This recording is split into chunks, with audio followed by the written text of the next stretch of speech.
안녕하세요. 내 가족을 지키는 또 다른 보험가족 보험남매의 서혁쌤입니다.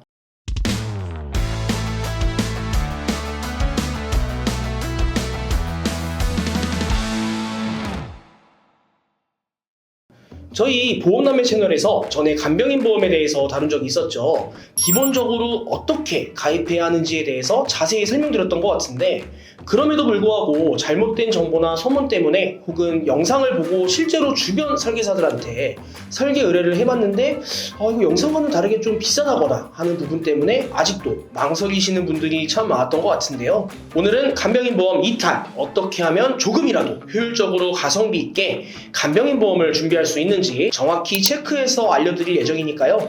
오늘 영상 끝까지 시청하셔서 간병인 보험이 필수인 우리 어머님, 아버님들은 물론이고 부모님 간병인 보험을 알아보고 있는 우리 자녀분들께서도 정확한 정보를 얻어가셨으면 좋겠습니다. 전에도 말씀드렸겠지만 간병인 보험은 정말 가장 중요한 보험 중에 하나라고 생각을 하는데요. 간병인 보험이 중요한 이유가 결국 나중에 내 가족들, 자식들한테 부담되기 싫고 짐이 되기 싫으니까 가입하시는 경우가 가장 많으시잖아요. 그리고 특히나 초고령화 사회에 돌입한 이 시점에서 간병인 보험의 중요성이 더욱 커지고 있기 때문에 매우 중요한 보험이라고 볼 수 있겠습니다. 그런데 가끔 이렇게 들어오는 문의 내용을 보면은 영상에서 본 대로 설계안을 받아봤는데 거의 6만원씩 하더라. 사실 간병인 보험을 준비하시는 분들은 대부분 5, 60대 분들이실 텐데 이때쯤 되시면 이제 슬슬 은퇴를 준비하실 수도 있거든요. 그런데 이렇게 6만원에 육박하는 보험을 새로 또 준비한다고 하면은 상당히 부담이 될 수 있습니다. 그래서 보험료도 줄이면서 간병인 보험을 준비할 수 있는 방법 첫 번째가 바로 굳이 간병인 사용일당 20만원에 집착하지 말자입니다.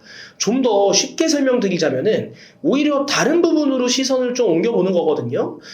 무조건 간병인 사용일당을 20만원으로 준비하거나 최진형으로 준비해서 오르는 물가나 인건비까지 대비해야 한다라는 얘기가 누군가에게는 정답이 아닐 수도 있다라는 뜻입니다. 자, 설계안 보면서 설명 한번 드려볼게요. 간병인 사용일당을 20만원으로 설정했을 때와 체증형으로 설정했을 때 그리고 15만원으로 설정했을 때의 보험료 차이점 보이시나요? 간병인 사용일당도 물론 중요하지만 우리가 생각해야 하는 것은 바로 요양병원 보장 특약에 집중해볼 필요가 있다는 겁니다. 대부분의 보험사에서 요양병원 보장 특약을 5만원 한도로만 판매하고 있는데 이는 분명 이유가 있을 겁니다. 그만큼 요양병원 보장 특약이 소비자에게는 더욱 중요할 수도 있다는 것이죠. 예를 들어 설명드리자면은 뇌경색으로 대학병원에서 2, 3주 정도 치료를 받은 후에 이후에는 수개월 동안 요양병원으로 옮겨져서 재활치료를 받는 경우도 있을 수 있습니다. 이런 경우 요양병원 보장 특약에 대해 어느 정도는 집중이 되어 있어야만 제대로 보장받을 수 있겠죠. 따라서 내 상황에 맞게끔 적절한 금액으로 특약을 구성해서 가입하는 것이 정말 중요합니다. 괜히 무리하게 가입했다가 나중에 보험료에 치여서 보장도 못 받고 해지하게 되는 상황이 벌어진다면은 그 손해가 진짜 이만저만이 아니겠죠. 두 번째는 간병인 보험은 간병인을 사용한다고 해서 무조건 보장해주지 않습니다. 이건 쉽게 말씀드리면 무슨 말씀이냐면요. 요양병원과 요양원을 헷갈리시면 안 된다라는 뜻입니다. 요양병원은 고령이 아니어도 장기간 입원해서 치료와 재활이 필요한 사람을 대상으로 하는 시설입니다. 의사나 한의사, 치료사 등이 상주하고 있고요. 요양원은 치료보다는 돌봄 서비스가 중심이 되며 장기 요양 등급을 받은 사람을 대상으로 하는 시설입니다. 노인복지법과 노인장기요양보험법이 적용되며 의사가 상주하지는 않지만 촉탁의가 정기적으로 방문해서 건강을 체크하고요. 그렇다면 요양원에서 간병인을 쓰면 보험 혜택을 받을 수 있을까요? 지금 나와 있는 간병인 보험 중에서요. 요양원에서의 간병인 사용을 보장해주는 상품은 단 한 개도 없습니다. 결국 요양원에서 간병인을 썼을 때는 10원짜리 한 장도 보장받지 못한다는 뜻입니다. 따라서 이런 부분들에 대해서 정확하게 알고 계셔야 나중에 간병인을 쓸 일이 생길 때 문제없이 잘 활용할 수 있겠죠. 자, 그리고 마지막 세 번째입니다.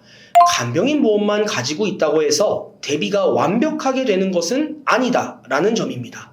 종종 간병인 보험까지만 준비하면 앞으로 든든하게 보장만 받으면 된다라고 생각하시는 분들이 종종 있으신데요. 이건 살짝 위험한 생각일 수도 있습니다. 왜냐하면 간병인을 왜 쓰는지를 생각해보면 금방 답이 나옵니다. 간병인을 써야 된다는 것은 내가 거동이 불편할 정도로 아프거나 다쳤기 때문에 쓰는 거겠죠. 거동이 불편할 정도로 아프거나 다쳤다는 것은 병원에서 질병과 상해에 대한 진단을 받았을 거고요. 그에 대한 수술이나 치료를 받았을 가능성이 매우 높습니다. 이때 난 다른 건 모르겠고 그냥 간병인 보험 하나만 있으면 든든해 라고 하신 분들은 결국은 그동안 모아둔 돈 의료비로 적지 않게 쓰게 되는 경우도 많고요. 만약 애매하게 아프거나 다쳐서 간병인을 사용하기에도 애매한 상황에서는 그나마 잘 준비해둔 간병인 보험을 활용도 못해보고 그냥 지나가는 경우도 많습니다. 그래서 이런 상황을 미연에 방지하기 위해서는 간병인 보험 가입 전 기존에 가지고 있는 보험이 지금 내 상황에서 적절하게 설정되어 있는지 충분히 분석 후에 준비하시는 것이 가장 중요합니다. 보험남매에서 항상 말씀드리는 것 중에 하나가 바로 내가 유지할 수 있을 만큼 필요한 것만 가입하시면 된다고 말씀드렸었죠. 보험은 무리하게 중복으로 준비할 필요도 없고요. 내 상황에 맞는 금액으로 적당하게만 준비하시면 그것만으로도 혹시 모를 상황에서 큰 힘이 될 수 있습니다. 네, 오늘은 이렇게 간병인 보험 2탄, 간병보험 조금이라도 저렴하게 준비하는 꿀팁과 오해하고 계실 수 있는 부분들에 대해 몇 가지 짚어봤는데요. 오늘 영상을 통해서 간병인 보험 가입하실 때 손해보지 않고 가입하실 수 있었으면 좋겠습니다. 꼭 주변 분들께 공유하셔서 보험의 혜택을 받아보셨으면 좋겠습니다. 저희 보험남매 채널에서는 고객 한 분 한 분께 최선의 설계를 도와드릴 수 있도록 30개 이상의 생명보험, 손해보험, 여러 회사들을 비교 분석하여서 도움드리고 있습니다.